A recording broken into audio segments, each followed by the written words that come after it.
ദുരന്തമുഖത്ത് ചെന്ന് സ്വന്തം മുഖം ലൈവായി പ്രദർശിപ്പിക്കുവാനും സംഭവങ്ങളെ പെരുപ്പിച്ചു കാണിച്ച് ആളുകളെ ഭയപ്പെടുത്തുവാനും UDFിനെ വെല്ലാൻ ആരുമില്ല. ഉപയോഗശൂന്യമായ ഒരു കെട്ടിടം തകർന്നു വീണ് നിർഭാഗ്യകരമായ മരണത്തിൽ ആ കുടുംബത്തിന് ആശ്വാസമേകേണ്ടതിനു പകരം സംഭവം എങ്ങനെ മുതലെടുക്കാമെന്നാണ് UDF ഊണിലും ഉറക്കത്തിലും ആലോചിക്കുന്നത്. ആരോഗ്യമേഖല മോശമാണെന്ന പ്രചണ്ഡമായ ആക്രമണം ഇതാദ്യമല്ല. ഇടതു സർക്കാരിന്റെ കാലങ്ങളിൽ പ്രസ്തുത മേഖല കൈകാര്യം ചെയ്യുന്നത് സ്ത്രീകളാണ് എന്ന പിന്തിരിപ്പൻ മനോഭാവവും UDFിനുണ്ട്. അപകട സമയത്ത് JCB എത്താൻ വൈകി എന്നതാണ് ഇപ്പോൾ ഒടുവിലത്തെ UDF വിവാദം. രക്ഷാപ്രവർത്തനങ്ങൾക്കായി അപകടം നടന്ന് 3 മിനിറ്റിനുള്ളിൽ തന്നെ ഫയർഫോഴ്സും 10 മിനിറ്റിനുള്ളിൽ തന്നെ JCBയും സംഭവ സ്ഥലത്തെത്തിയിരുന്നു. JCBക്ക് അകത്തേക്ക് പ്രവേശിക്കാനായി ഒരു മതിൽ പൊളിക്കേണ്ടതുണ്ടായിരുന്നു. അതിനെടുത്ത സമയമല്ലാതെ JCB സമയത്തിന് എത്താതിരിക്കുകയോ വൈകിക്കുകയോ ചെയ്തിട്ടില്ല. അത് അപകടത്തിൽ മരണപ്പെട്ട ബിന്ദുവിന്റെ ഭർത്താവ് മാധ്യമങ്ങളോട് നേരിട്ട് തന്നെ സാക്ഷ്യപ്പെടുത്തിയതുമാണ്.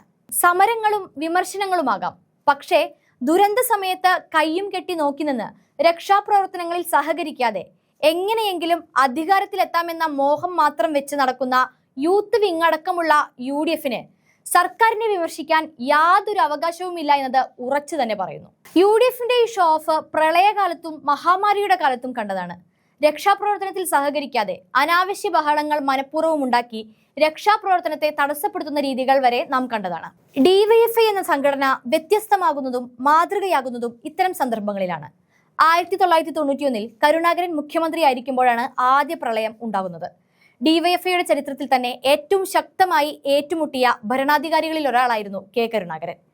എന്നിട്ടും ദുരിതകാലത്ത് ഒന്നിച്ചു നിൽക്കണമെന്ന നിലപാടിൽ ഉറച്ചുനിന്ന് മുഖ്യമന്ത്രിയുടെ ദുരിതാശ്വാസ നിധിയിലേക്ക് ആകുന്നതുപോലെ ഹുണ്ടിക പിരിവ് നടത്തി സഹായനിധി കൈമാറുകയും ചെയ്തു. കോളിളക്കം സൃഷ്ടിച്ച പീഡനക്കേസിൽപ്പെട്ട UDF മന്ത്രിക്കെതിരെ DYFIയുടെ സമരം കലുഷമായിരിക്കുമ്പോഴാണ് ദുരന്തം വിധിച്ച് സുനാമി എത്തുന്നത്.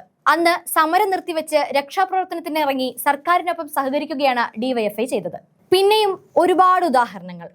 പെരുമൺ ദുരന്തം, കടലുണ്ടി ദുരന്തം, പരവൂർ വെടിക്കെട്ടപകടവും തുടങ്ങിയ സന്ദർഭങ്ങളിൽ അന്നത്തെ പ്രതിപക്ഷം ഔചിത്യപൂർവ്വം നടത്തിയ രക്ഷാപ്രവർത്തനങ്ങൾക്ക് കേരളം സാക്ഷിയാണ്. UDF വലതുപക്ഷ രാഷ്ട്രീയ ആശയം മാറ്റണമെന്ന് പറയുന്ന ജനാധിപത്യ മര്യാദയില്ലായ്മയ്ക്കൊന്നും മുതിരുന്നില്ല.